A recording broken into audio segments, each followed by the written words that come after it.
Vamos a ponerlos en contexto. Esta clase es la clase de estudios de tendencia, es una clase que tenemos acá a muchos de nuestros alumnos. Los que sean alumnos pueden poner una mano en alto para que los puedan reconocer.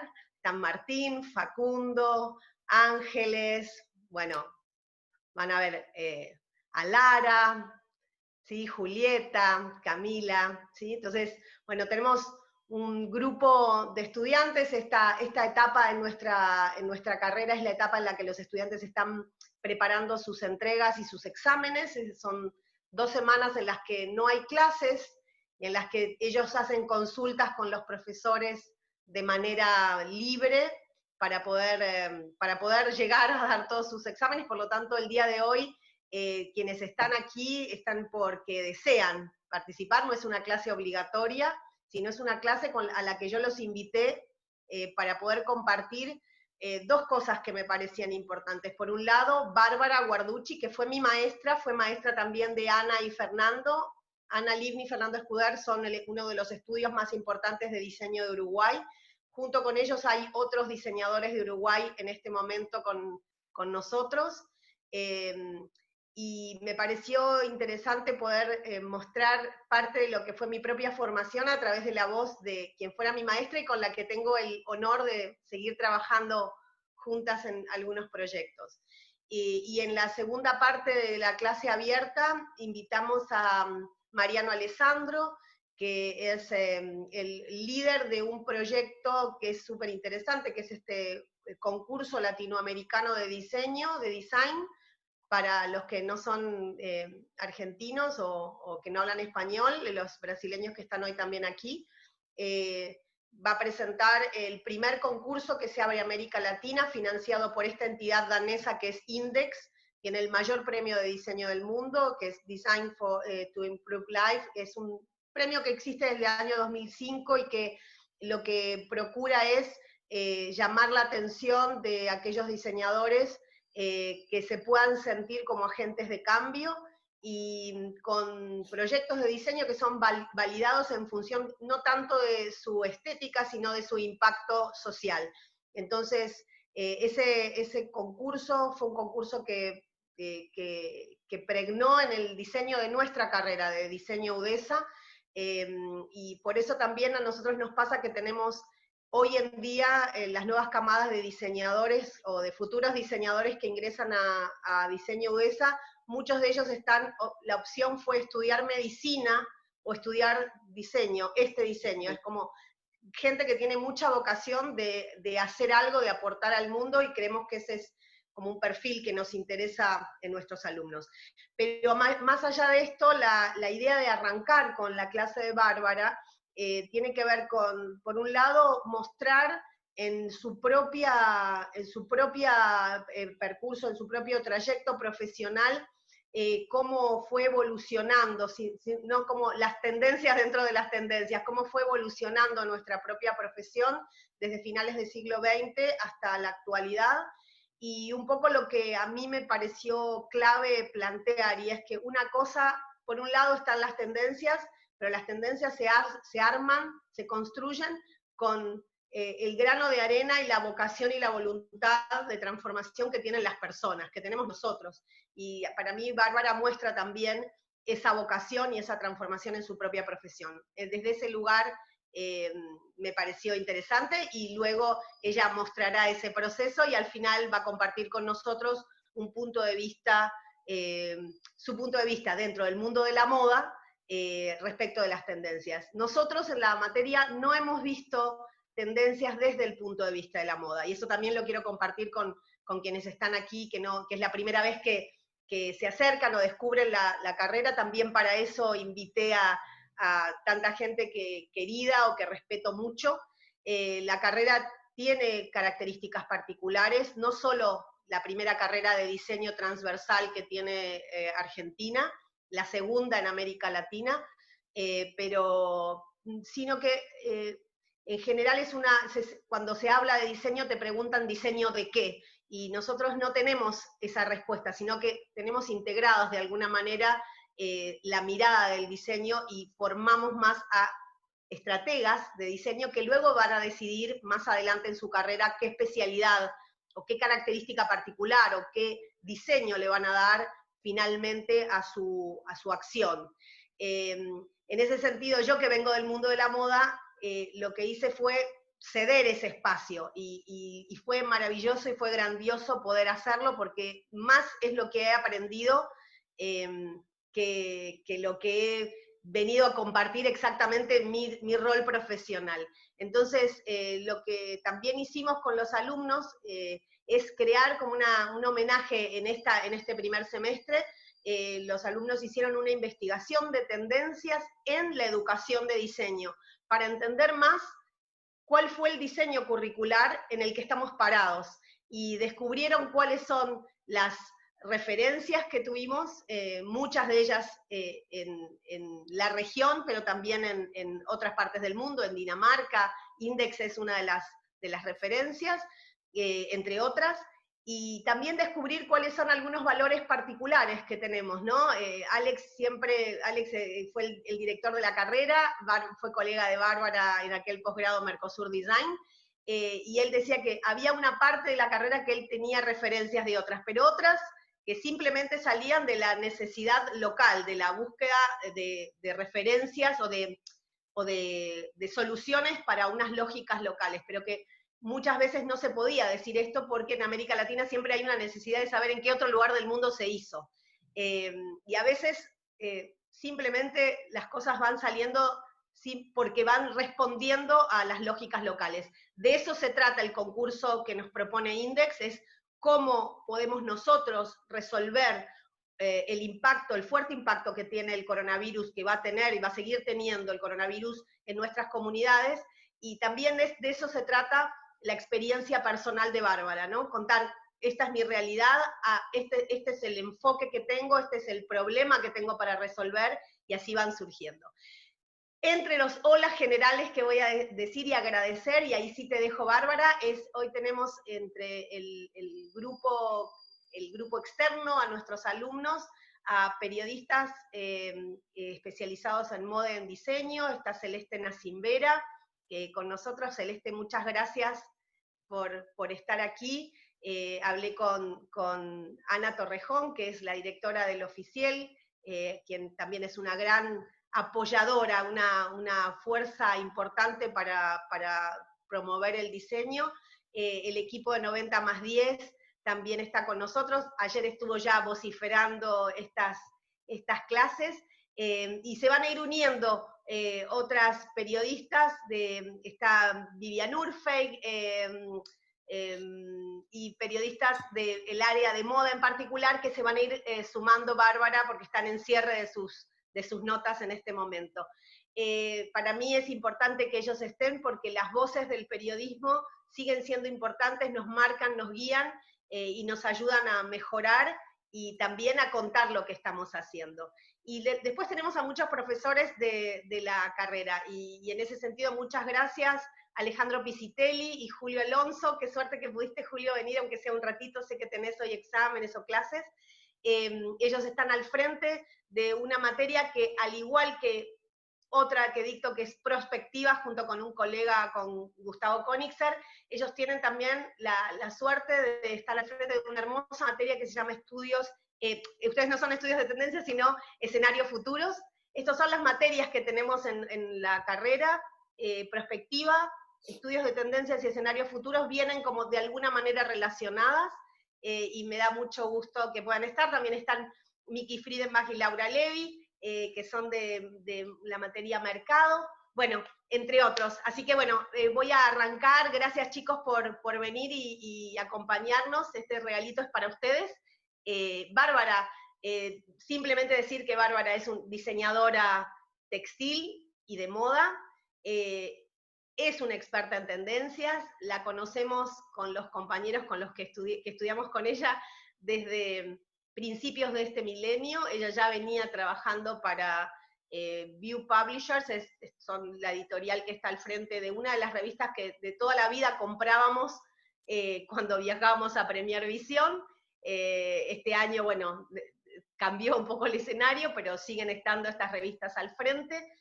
Son las consideradas las grandes Biblias de las tendencias, las que todos compramos para entender cómo está funcionando el negocio, hacia dónde se dirigen no solo las inversiones, sino las propuestas estéticas de las grandes compañías, de los grandes actores que deciden en nuestro mercado.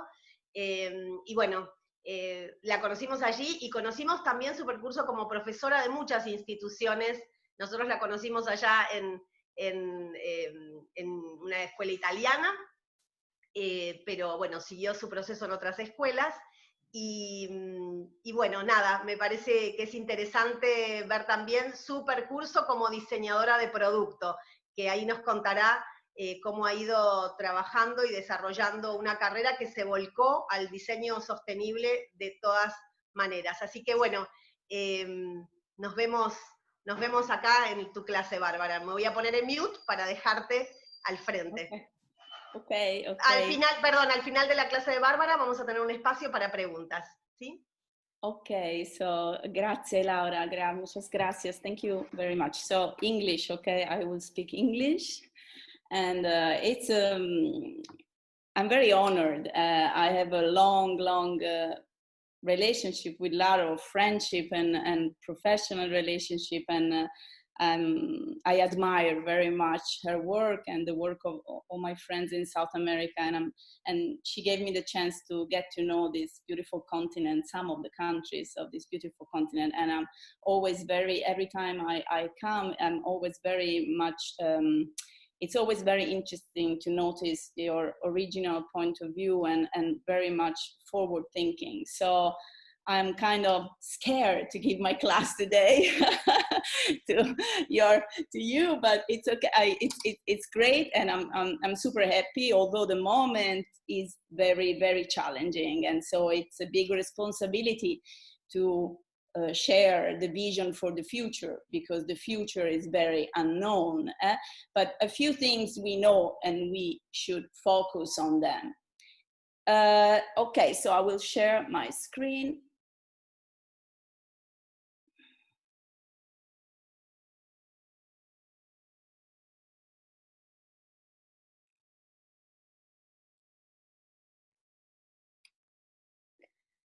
Okay, so my path is very much connected with fashion and social values, and Laura asked me to share my vision and share also how my work developed and how it changed. So very briefly, I will start with giving you an overview of my my career and my work and my commitment. First of all, I start with a very short video because it's always very difficult to summarize what I do, and this is really for me something that explains very well what I do. Please let me know if the sound is right.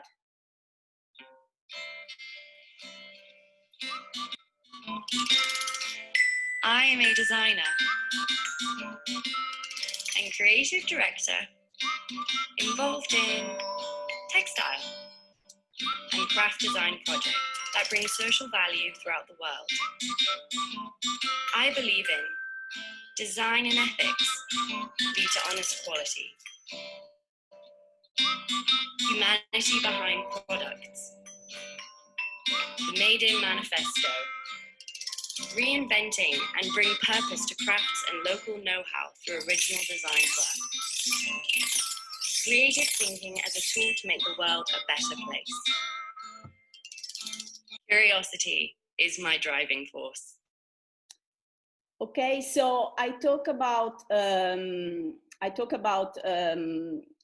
honest fashion because I think that the word honest is much more interesting than sustainable or ethical, because honest means respect and dignity. And during our conversation, I will tell you what I mean by honest fashion.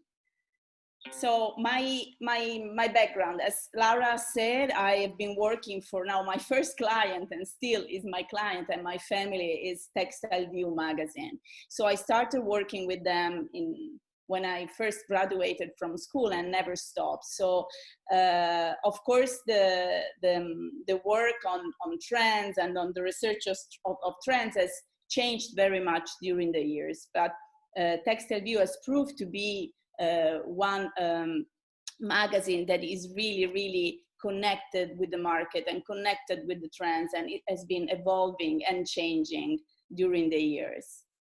And in 2000, I started experimenting with wastes and leftovers. So I was already thinking that there was too much going on in fashion, too much material and too much waste. And so I created my own brand of accessories that was making unique pieces from vintage clothes, from old stock and excess stock. This experience lasted a few years. It was a very beautiful experience that I was targeting the luxury market, but still I didn't have a cause, and there was I needed a deeper meaning in what I was doing, and I moved on to work for international cooperation projects all over the world for a few UN agencies and governmental organization, working on design project, product development with artisans all over the world. And that brought me to Ethiopia, where I lived for a while for a UN project where I created in 2006 a collection of accessories, a brand that has been working with the luxury market. And it was a very beautiful experience, and it made me continue to work with artisans and craft on projects that were connected to the market, okay? It was mainly projects that were going to give a chance to these people to empower themselves, to give them design inputs and product inputs to be part of the international fashion world. What happened after a few years, I was always traveling and going all over the world and working with, of course, people with also with social fragilities, and I was not looking at the fragility within my own country. And I realized that the social fragility was growing in Italy, in Europe, and so I decided to concentrate my energy, my professionality, my knowledge in my own country. So that is why since 2012, I work on projects that are communicating the made in Italy, but a social valuable made in Italy and made in Europe. I work with San Patrignano Textile Department. I am their creative director. San Patrignano is a drug rehab community that has many craft departments, and so the guests of the community are around 1,000 people, and they work with their hands, creating beautiful products and training on craft jobs, okay? So the textile department is working and collaborating with many interesting designers and brands.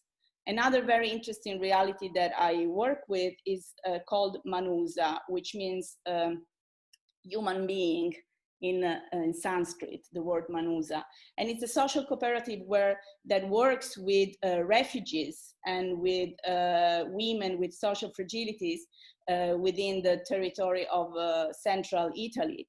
And they are trained on knitting and crochet and embroidery and also knitting, manual knitting machines. So we are training these people because we know that there is a need. In Europe, we are seeing a disappearance of craft skills, and we are seeing a disappearance of people who can work on special machines. And so that's why we saw the need, and we trained a group of very talented refugees coming from West Africa, and they're now all working in the industry. please stop me if during the presentation you have questions, okay?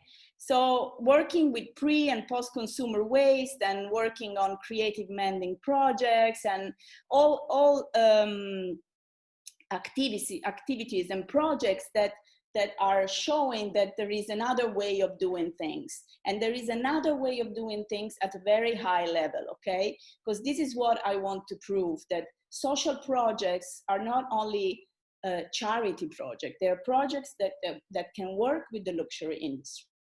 So I'll show you a video on these two projects, a very short one.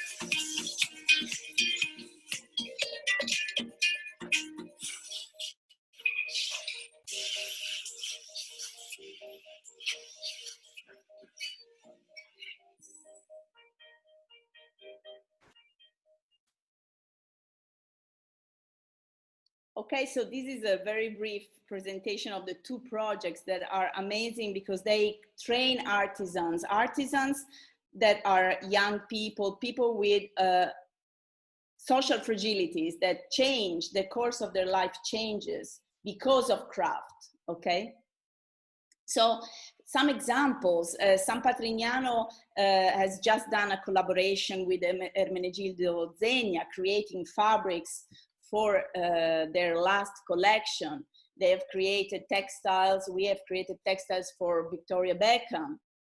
We collaborate since many years with Bethany Williams, one of the most interesting upcoming young designers that are now in the fashion world that works only with wastes. So she makes us weave very strange and particular materials. We collaborated with Salvatore Ferragamo to create wall tapestries from their leftover raw materials that were shown at the Sustainable Thinking exhibition. So as you see, there is a lot of attention towards social projects. And one very beautiful project that San Patrignano has done is in collaboration with London College of Fashion CSR department. And I'm very happy that Claire Swift, the head of CSR, is listening to our talk today. There was this beautiful collaboration where the students of the menswear sustainable course created garments from the textiles created in San Patrignano, created with waste. So it was a beautiful collaboration. So as you see, these social projects that I work with are very much connected with the fashion world.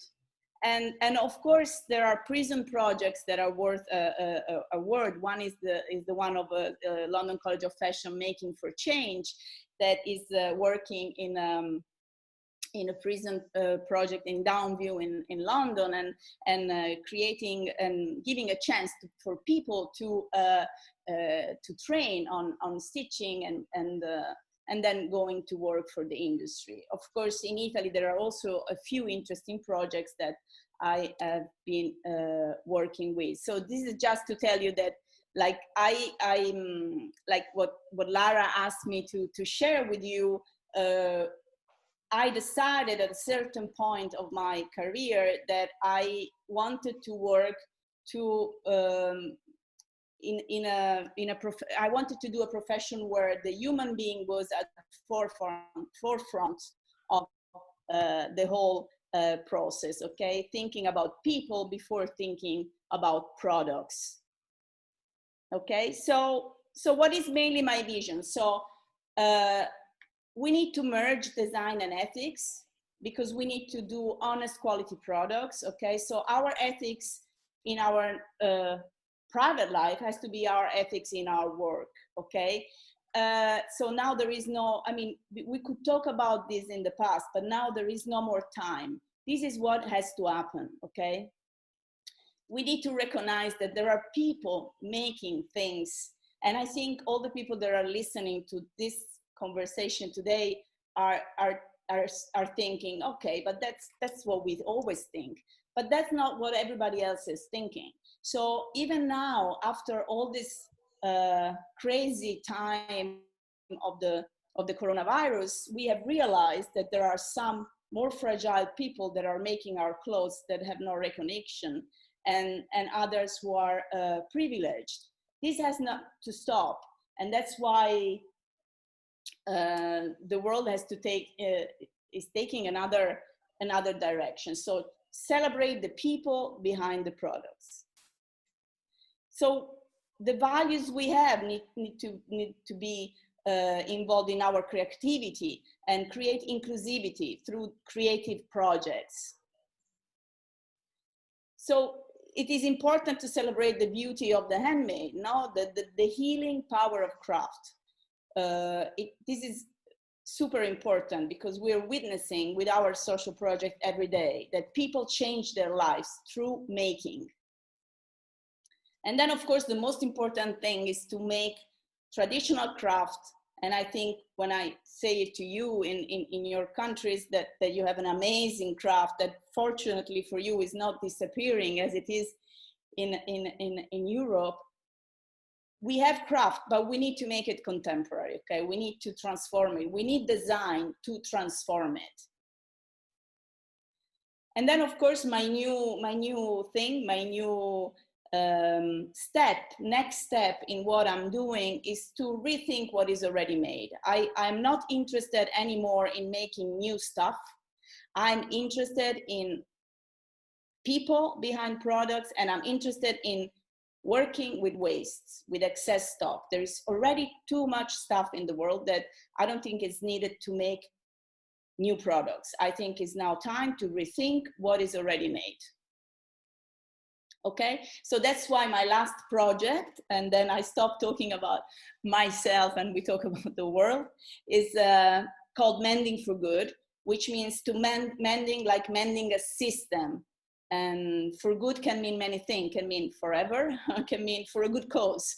And Mending for Good is about working with the stock, excess stock and waste of the fashion industry, of the brands, and transforming that waste into products by working with social textile projects based in Europe. So it's a bit of a challenge, but we are starting to have nice, interesting collaborations. So it's about create a positive storytelling, okay? Give solution to an urgent issue. And can you imagine now, after these months of coronavirus, how much left stock is there in the warehouse of the brands, in the warehouse of the textile producers? It's crazy. So now it's time to really give real solutions, because we have to think about our environment, because we have to think about the fact that craft can transform these leftover materials. So my aim now, my last, let's say last project, which I really believe in, is that I want to create social justice through craftsmanship. So working with waste and give a new value to people behind products and to the waste of the fashion world.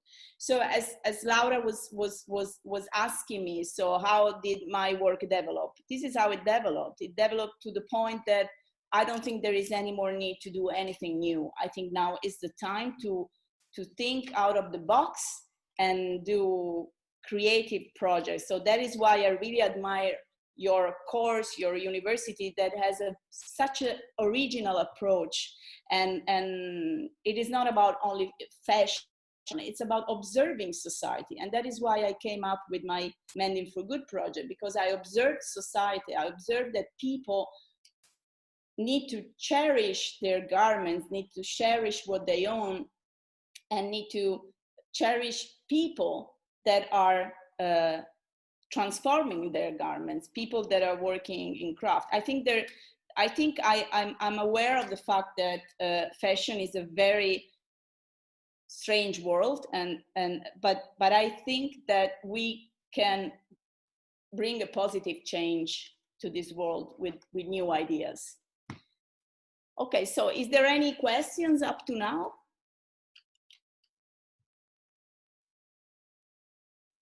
No questions.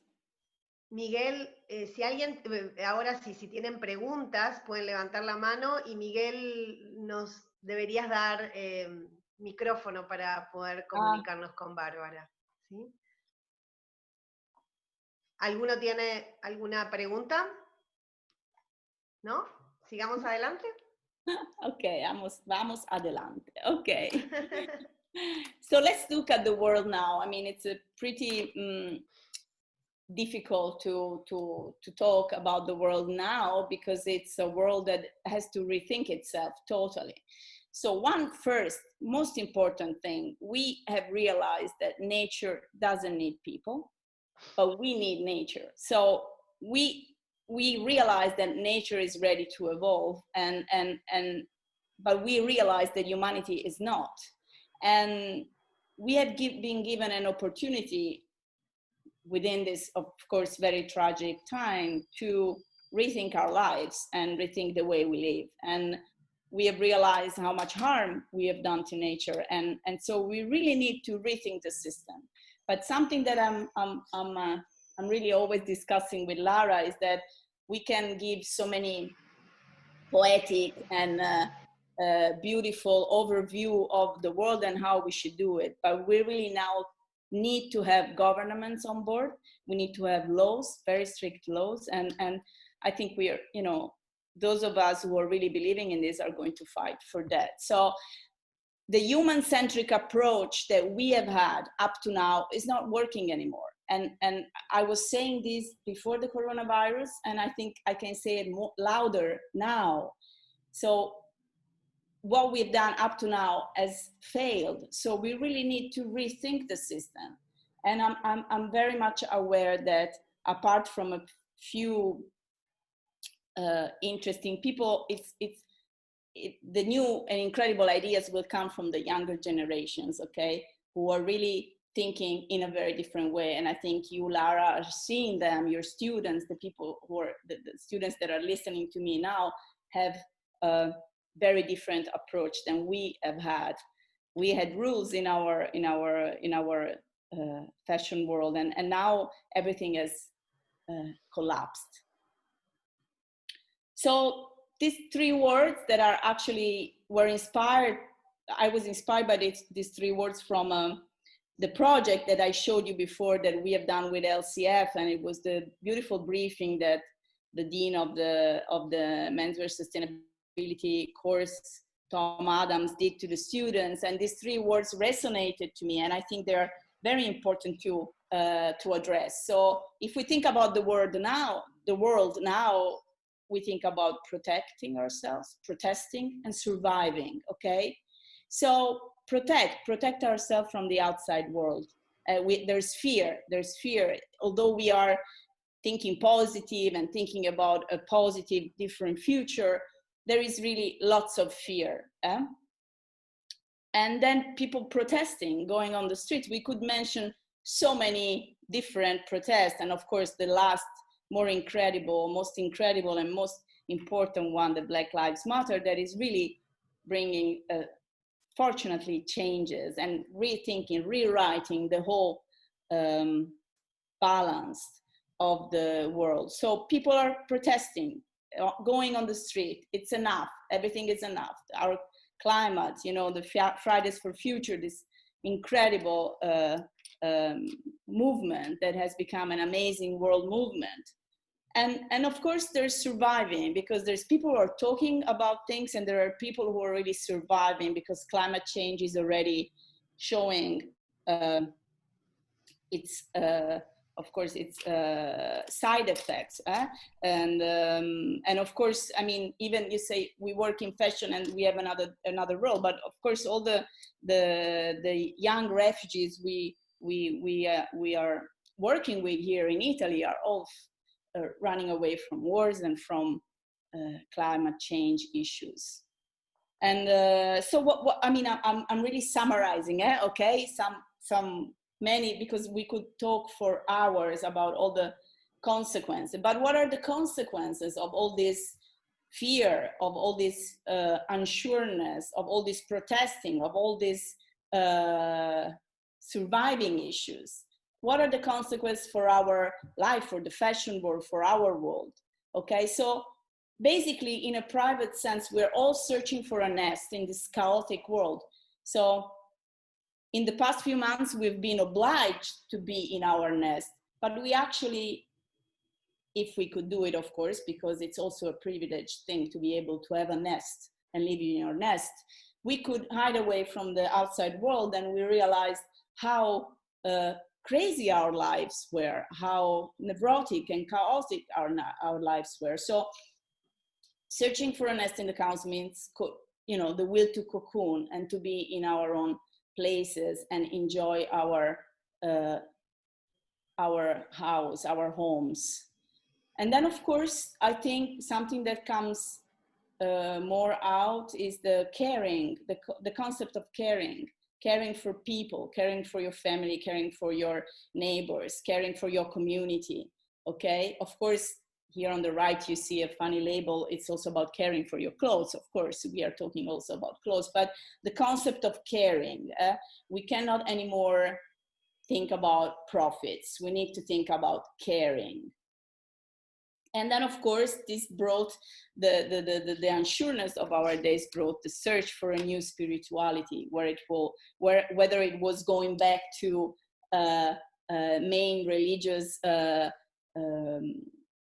main religions, but also to mindfulness, to all kind of things that made us feel better with ourselves. And then, of course, this balancing body and mind, the search for activities that could make us feel better. So as you see, there is, in terms, like in practical terms, there is a lot of things going on. People are really not thinking about buying clothes really anymore. We realized that we can live with nothing in these past few months. We realized that we really don't need that fashion. So, fashion has to work hard to make itself reliable.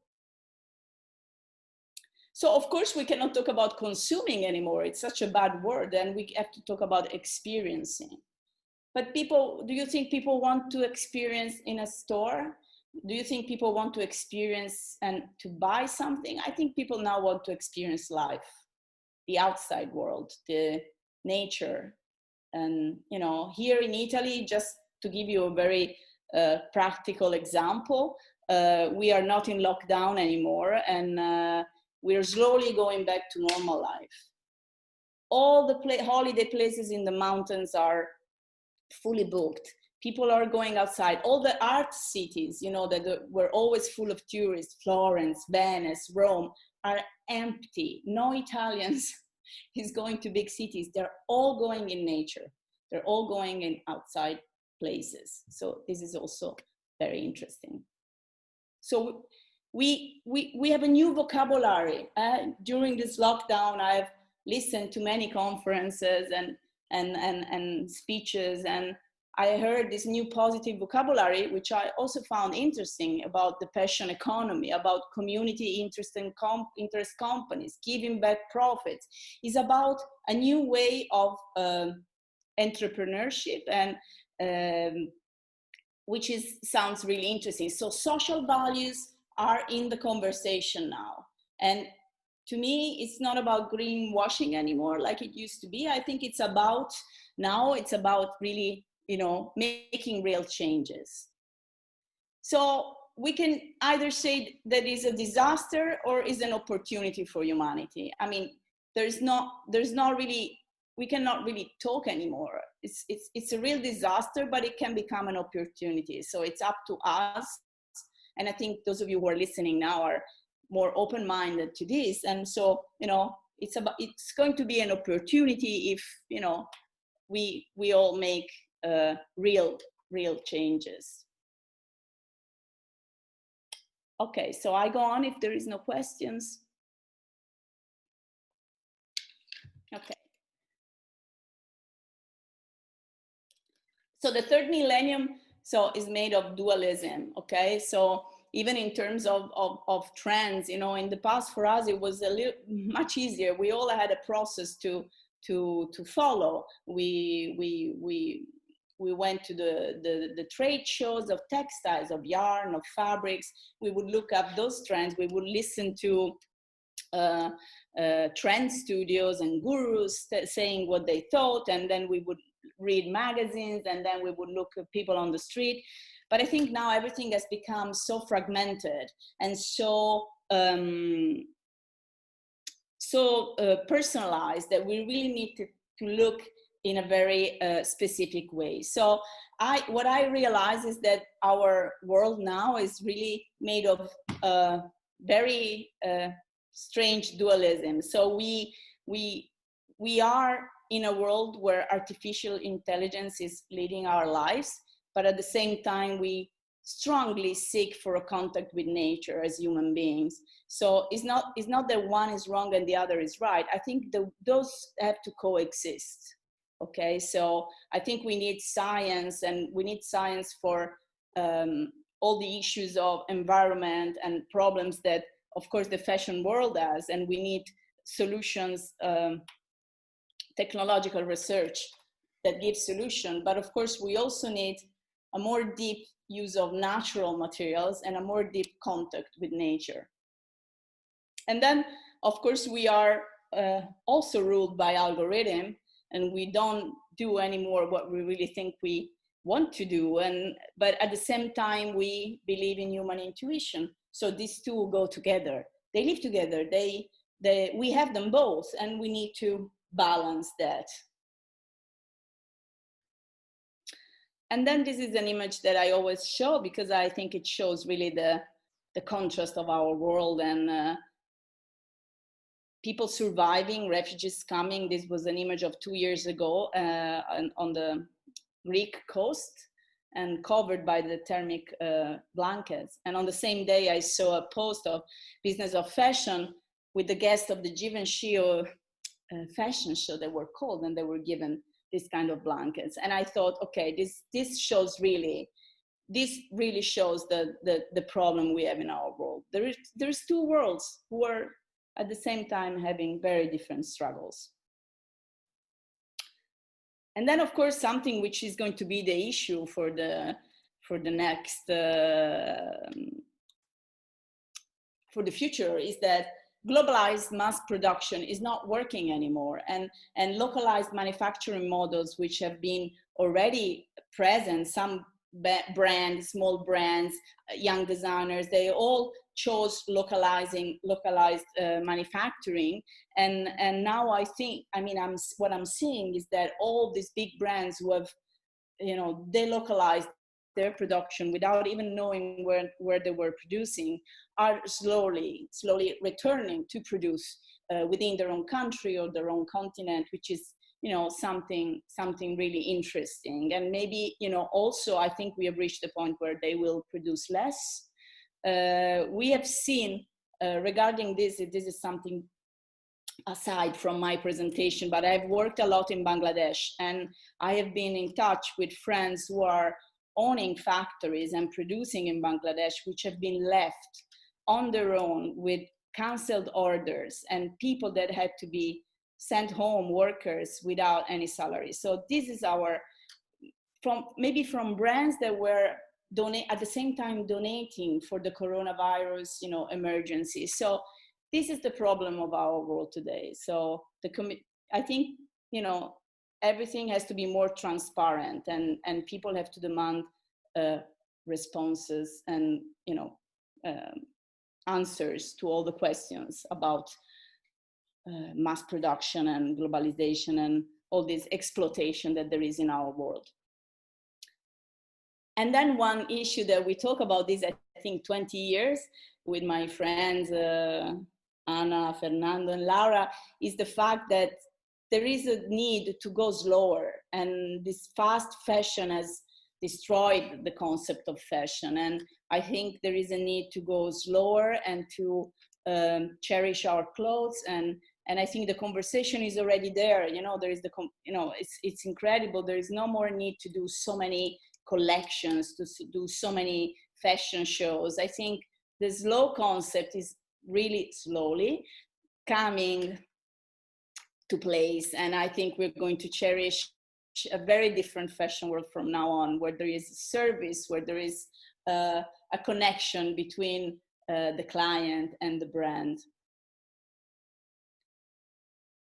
So what are the new challenges? Okay, new challenges we have. First of all, I find very interesting that we are going to dress our values. So we're going to show who we are through the way we dress. So we have a very strong tie with our clothes, and we are not going to wear whatever, but really choose very well, where it's going to be a local designer, where it's going to be something that shows, you know, our values and what we believe in.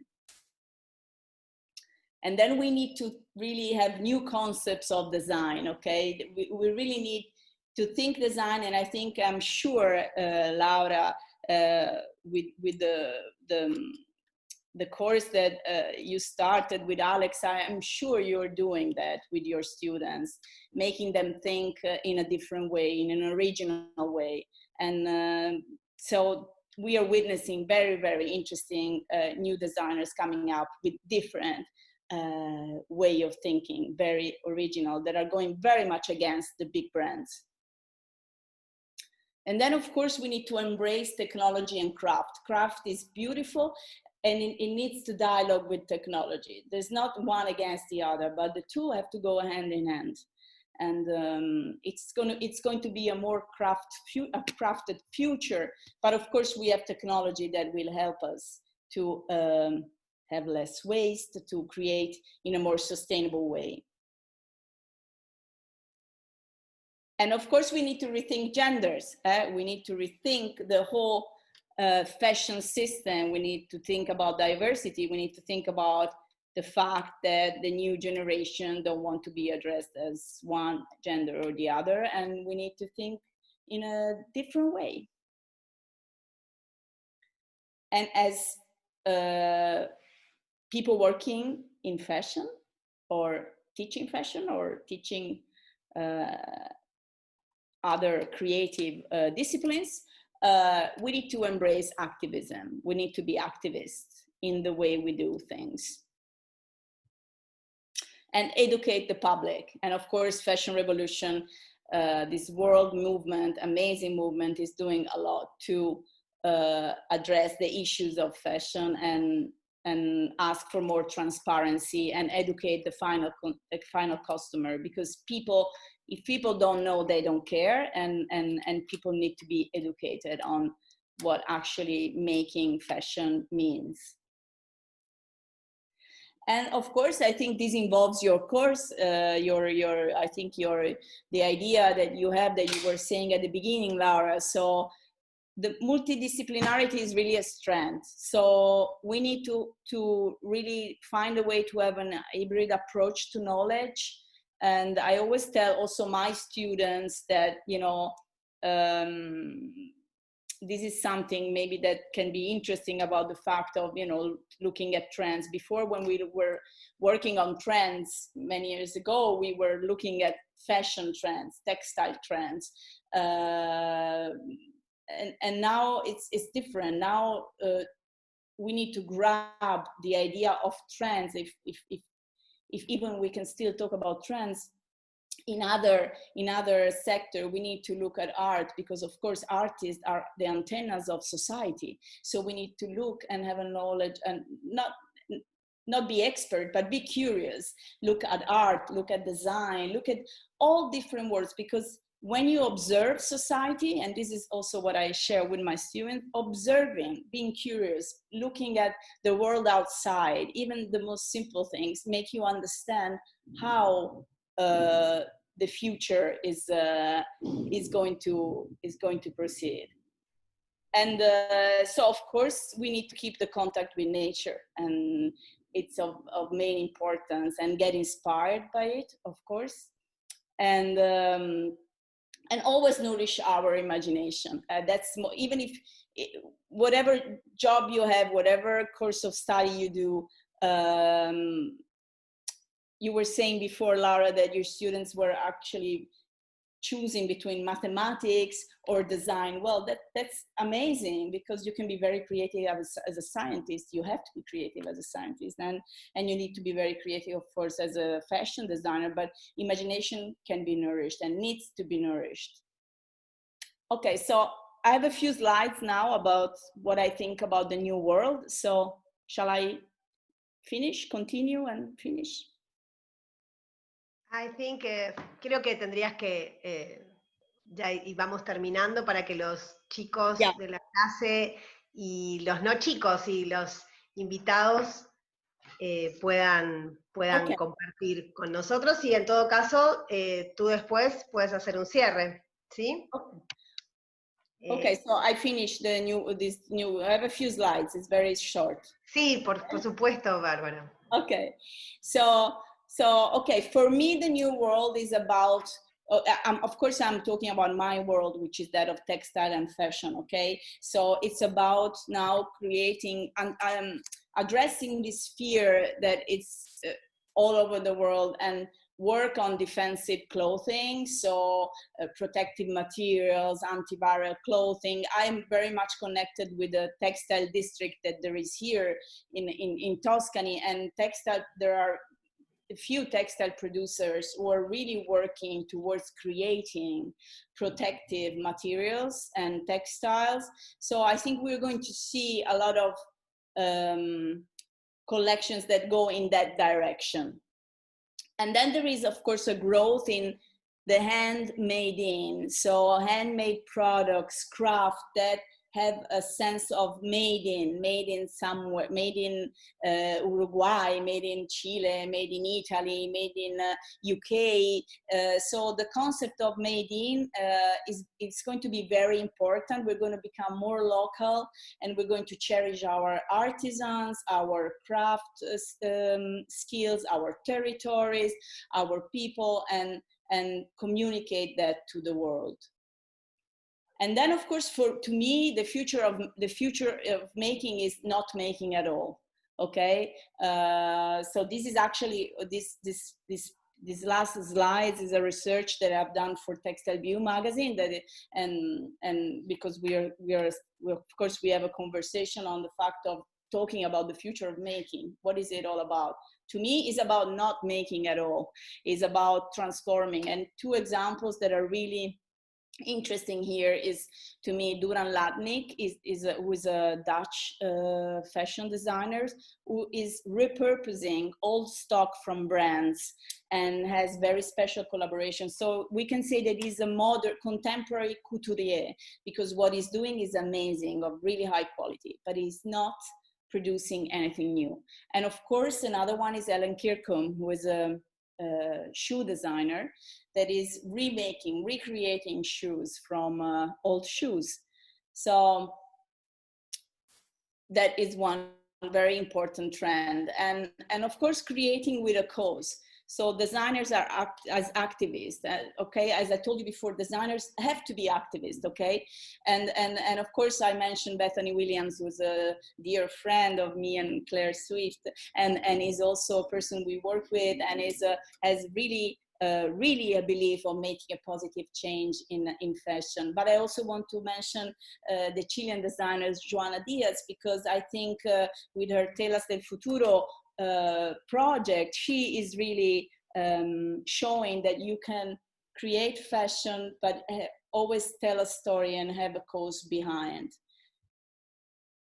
And of course, and then I want to give an homage to my friends Anna and Fernando of the brand Anna Livni, because they have believed their whole life on the concept of slow fashion, and done at a very high level with a very beautiful philosophy. So to me, to end this conference is really about going slower, living slower, and moving slower. So really cherish your territory, cherish your people, cherish the thing you have around yourselves. And that's my last slide that I always put, like, since I think 10 years, because I always think that we need to have courage to be creative. Okay. Maravilloso. Bueno, qué placer, Bárbara, escucharte otra vez en A lot, clase. a lot. Bonito, muy bonito, muy bonito. Y lo que voy a rescatar, mientras tanto, mis alumnos están acostumbrados a que, les digo, todos abran sus micrófonos. Miguel, no te asustes, estamos acostumbrados a que si a veces nos pisamos, nos vamos esperando un ratito, pero es mejor ser desordenados y todos tener la posibilidad de participar. Quiero primero abrir las preguntas para nuestros alumnos. Si tienen ganas de hacer una pregunta a Bárbara, si tienen ganas, obviamente. Y también aprovecho para invitar a Celeste Nacimbera, a Vivian Urfeig, a las que son periodistas y saben preguntar por profesión, y si tienen ganas de también abrir esta primera rueda de cuestiones. Yo tengo algunas, pero no quiero incidir tanto en el tono de las preguntas que aparezcan, pero si no aparecen voy a lanzarme. Ci sono delle domande, delle pregunte ¿Sí? sulla chat. En el chat tenemos Belén Martiñone. No sé si, Miguel, podés poner a todos quizás te hice quizás no está en el plan tuyo dejarnos a todos la posibilidad de Están todos, hablar. están todos. Bueno, lo muchas único que gracias, necesitan Miguel. es desmutearse. Ok, entonces todos pueden desmutearse. Belén, vos podés preguntar, tranquila. Hi, Barbara, thank you very much for everything. It was really interesting. My question was, you talked about these two worlds, in the ones that survive and those that are like enjoying.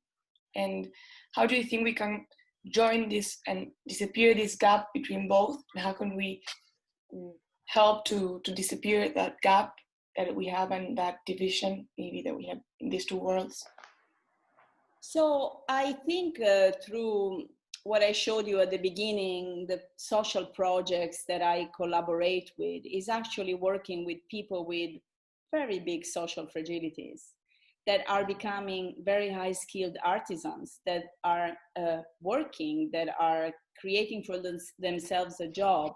So I think is by there are a lot of social cooperatives, at least here, that work with people that have social fragilities of different, kind. And I think a more inclusive way of doing fashion, so creating opportunities for these people to become skilled artisans that can work for the industry. So that is also my challenge, because at the end, I'm like super happy when I see Ferragamo coming to my social project to create a product for them, or Victoria Beckham. It's like very interesting to observe these two worlds, because when they dialogue, it's something very beautiful comes out.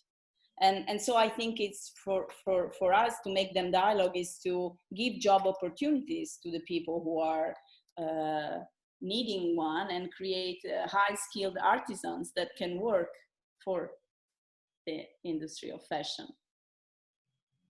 Thank you very much. It's really, really clear. Thank you. ¿Alguna otra pregunta del grupo? Yo quería resaltar un par de ejemplos que Bárbara puso en su presentación. No sé si vieron uno de los bordados que mostró, que decía Pussy Riot, que tenía una guitarrista con la clásica mascarilla de la banda rusa. Es un trabajo de una bordadora chilena que se llama Melina Rapimán. Melina es una diseñadora chilena, pero es mapuche también. Entonces, lo que hace que su discurso tenga una fuerza súper interesante, y quiero contar el detrás de escena de ese bordado.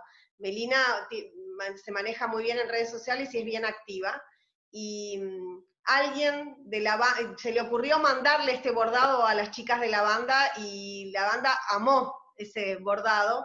Justo estaban con una serie en Inglaterra que estaba basada en la vida de ellas y usaron ese bordado que se volvió, se viralizó y se volvió un momento importante para la vida de Melina, pensando que el pueblo mapuche y que los diseñadores mapuche, que son muy pocos pero que tienen una voz bien activa en Chile, este tipo de realidades nuevas, de construcciones, de discursos que surgen de América Latina. Yo siempre trato de contar esa instancia, lo mismo que el trabajo de Juana Díaz, también de Chile, Telas del Futuro, estoy pensando en Alejandro Sarmiento aquí en Argentina, trabajos de diseñadores que antes, Ana Livni y Fernando Escudera hablaron de moda lenta antes de que esos términos estuvieran en la agenda de la moda internacional. Entonces, creo que no solamente en el mundo de la moda, en el mundo del diseño, estoy pensando en Alejandro Sarmiento, aquí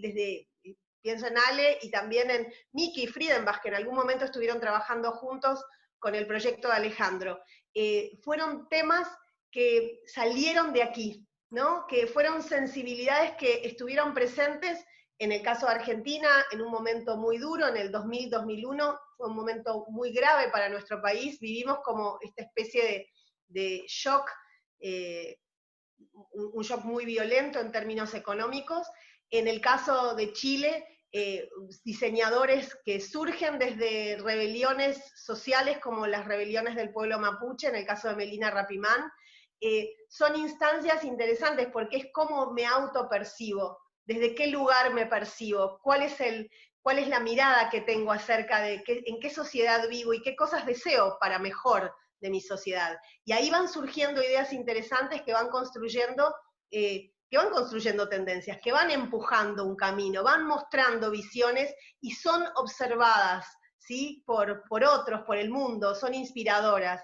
Entonces me parece súper interesante también eso y bueno, desde ese lugar le quiero también un aplauso para el trabajo de Ana Livni y Fernando Escudero en Uruguay, ¿no? Sì, sì, un lavoro bellissimo che negli anni, no? Di grande forza creativa. Pilar Rodríguez Varela propone una pregunta. Claire también. Les quiero dar a Pilar. ¿Quieres hablar?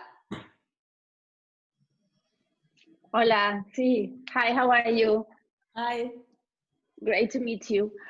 No, I just was wondering, is there something about the new scenario regarding the new concept of staying at home, living with your family, going outside less? Is something there that's going to stay afterwards? What you are studying trends, and you know what's you have your own view on this. So what do you think will happen after this great pandemic, which is so international? Is there something that we will have as a residual effect on fashion? I think we have changed our priorities, and I think we have witnessed a different way of living that actually maybe for some of us was the first time that we, have done that, being also forced sometimes to be inside. And we have seen that we can live we are connected, which is something amazing that, we realize now we are on Zoom, and, being connected in the world is now something very common, but at the same time, we can have a slower rhythm of life. So I'm sure that priorities are changed, and that people are, more, that are more thinking more about their lives, the way they want to live, and how they want to proceed their lives. So I'm sure this is a lesson that has to be learned, and I think it's also a lesson for, let's say, if we want to talk about the fashion world, for brands, because how is the retail experience going to evolve? That is a very big question mark, because people don't really want to go to buy in shops, so everything has to be transformed. So I'm really looking forward to major changes in the industry, yeah, and in the way people live and act, and it's a social change. It has been a really incredible social change, because we lived all with less, and we could live with less. We actually realized we are really okay with living with less. So, you know, that's yeah. Well, it has a lot to do with the slow fashion that you were talking about, and the concept of deconstruction and and recycling. It much of this will happen, no? Yeah, As but from the pandemic as well. I'm positive, but sometimes I cannot be so sure about things, because even if I read the question of Claire, who's saying, will the large industry organization change the worldviews? I don't know, because I just read that many big brands increase their prices because they think that, you know, rich people are going to be even richer. So I don't think that's the way the main well, I really believe in. So I also, preparing this presentation has helped me to focus on really some things, because sometimes, and I've really realized that's really my final slide, I think, is very important, because I think we are going to cherish more the local, you know, whether it's producing locally, where it's buying locally, where it's, which doesn't mean less quality, actually really high quality, but more with human connection and a slow way of doing. Yeah. Thank you very much. Thank you. Claire, you're in mood. Okay, I'm here now. Barbara, you answered my question very much so. And in terms of the change and where we'll see change, and again, you've talked about it, that change is going to come from the very agile, smaller businesses like Bethany, and perhaps the larger businesses are not able to respond quite so well. And that sort of local and more community connection, and that change in terms of circularity and how businesses operate. Do you think it will take large business a lot longer, and actually the opportunity for smaller businesses to be able to respond, to be able to kind of really drive that change that we need to see within, you know, as we know, all of our spaces? Yeah, I think, of course, for smaller businesses and you know, young designers, they have it in their DNA, you know, to do things differently. And we are going to see the change when they're all going to be mainstream, when all these various Bethany and Anna, Fernando and Joanna, and they're going to become mainstream, then that the change is going to happen. What I'm witnessing with big brands is that now they are facing huge loss, and they have their warehouse are up to the ceiling, but at the same time the consumers are observing them, and so they have to do things in a good way, and it's a very confusing moment. Honestly, what I see here, textile factories, for example, are in big trouble, because nobody's giving orders, nobody's thinking about the next collections. I think everything is going to be reduced, and there's going to be more service. I think it's going to be more about services to clients, special things, personalization, and that's why craft is coming into the conversation, because everything is going to be custom made, more custom made, and I don't know how fast fashion is going to respond to this, because they are going to change also. I think working with what already exists will create a huge challenge for the industry to be able to adapt to that. Yeah. From textile producers to clothing producers, and that's where we need the technology to inform what that could be.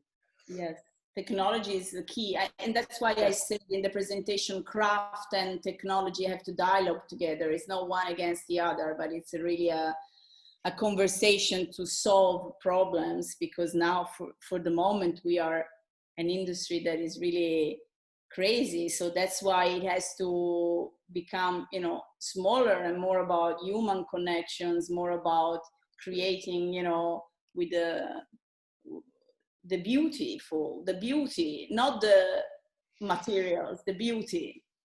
Yeah. Thank you. ¿Alguien más quiere hacer una pregunta o una contribución o un comentario a partir de... Dale, Ana. Tienen que... Bueno, hi Barbara, nice to see you again. It's a pleasure for us here in Uruguay. And I will want to think about a new challenge we have right now, is how we can export experience, not only products.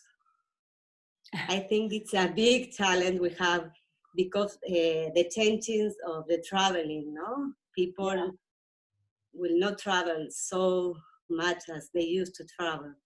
So I think that this is a new challenge we have to think about. Yes, yes, you're right. The online world is very cold, so it's really about a different way of doing things. And yeah, I don't have an answer.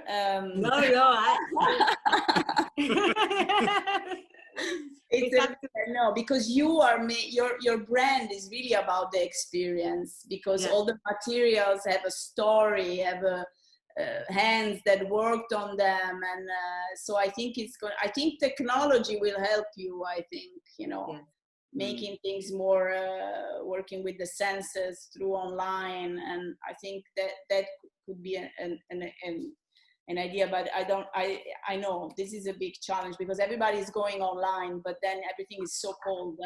Tal cual. But I didn't answer your question. No, it's not a question. It's only thinking about it. Bueno, vamos a empezar la segunda parte de la conversación con la presentación de Mariano Alessandro, que está preparando los últimos detalles. Y quiero dar un descanso para que tomen un cafecito y se relajen y estiren el cuerpo los que están aquí desde las 9 de la mañana. Quiero volver a hablar de algo que nos marcó aquí en el chat la periodista Vivian Urfeik.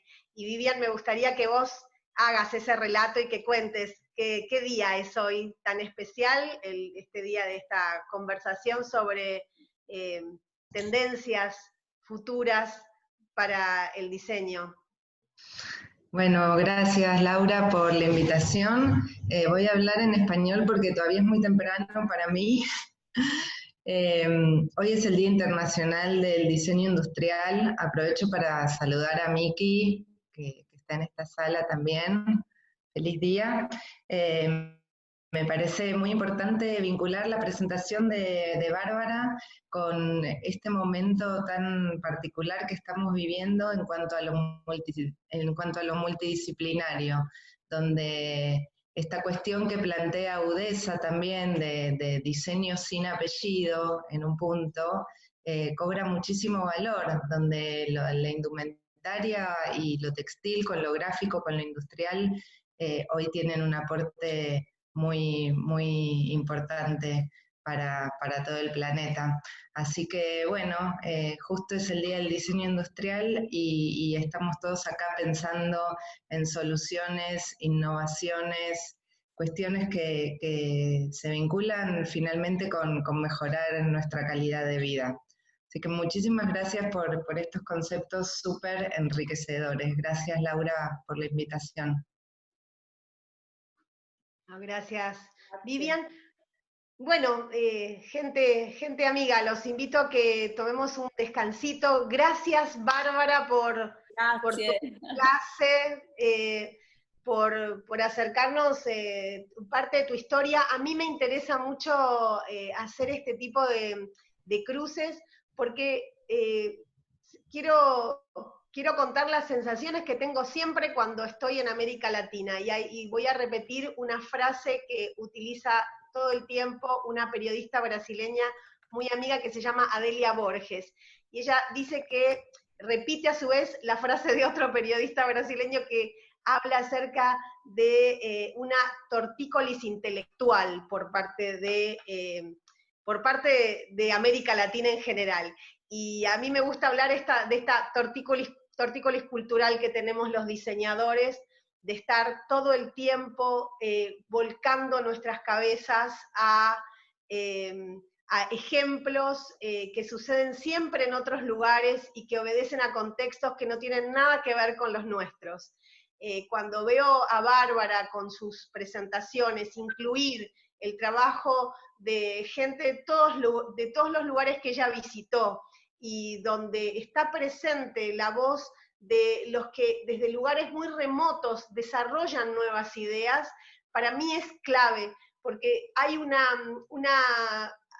la educación del diseño, quienes hemos educado antes, también tuvimos nuestros errores, al siempre poner como referentes a Issey Miyake, Yohji Yamamoto, a Vivienne Westwood, etcétera, etcétera, cuando teníamos aquí al lado nuestro a creativos que estaban desarrollando experiencias muy interesantes y que quizás no estaban en el foco de la prensa. Y ahí sí, tener esta curiosidad innata, nosotros los diseñadores, salir a buscar en el territorio, salir a buscar en los colegas, en los talleres, y tener ojos abiertos para descubrir lo nuevo que se está creando, que está latiendo aquí al lado nuestro. Entonces, para mí es sumamente importante que en América Latina nos escuchemos y nos miremos y sepamos quién es Juana Díaz, quién es Melina Rapimán desde Chile, quiénes son Ana Livni y Fernando Escudar desde Uruguay, ¿sí? ¿Quién es Ronaldo Fraga desde Brasil?